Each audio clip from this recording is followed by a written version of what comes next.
what was interesting about that one is how talented the people were, and yet they got in so much trouble. I think it also demonstrates that I'd say the general system of finance in America involving derivatives is irresponsible.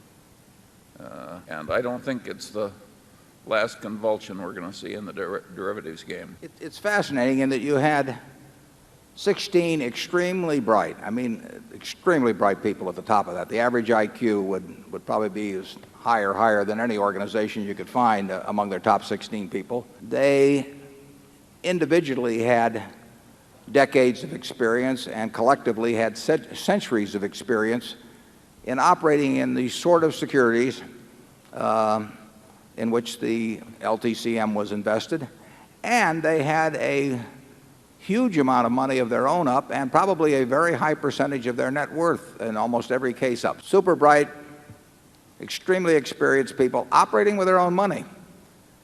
And in effect, on that day in September, they were broke. There was a book written, You Only Have to Get Rich Once. It's a great title.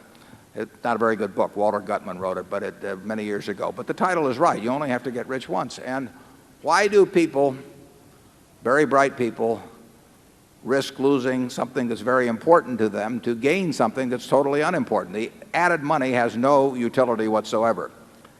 And the money that was lost had enormous utility, and on top of that, reputation is tarnished and all of that sort of thing. It's like playing Russian roulette. I mean, if you hand me a revolver with 6 bullets or 6 chambers and 1 bullet, and you say, pull it once for $1 million, and I say no, and then you say, what is your price? The answer is there is no price. And there shouldn't be any price on taking the risk when you're already rich, particularly of embarrassment and all of that sort of thing. But people repeatedly do it, and they do it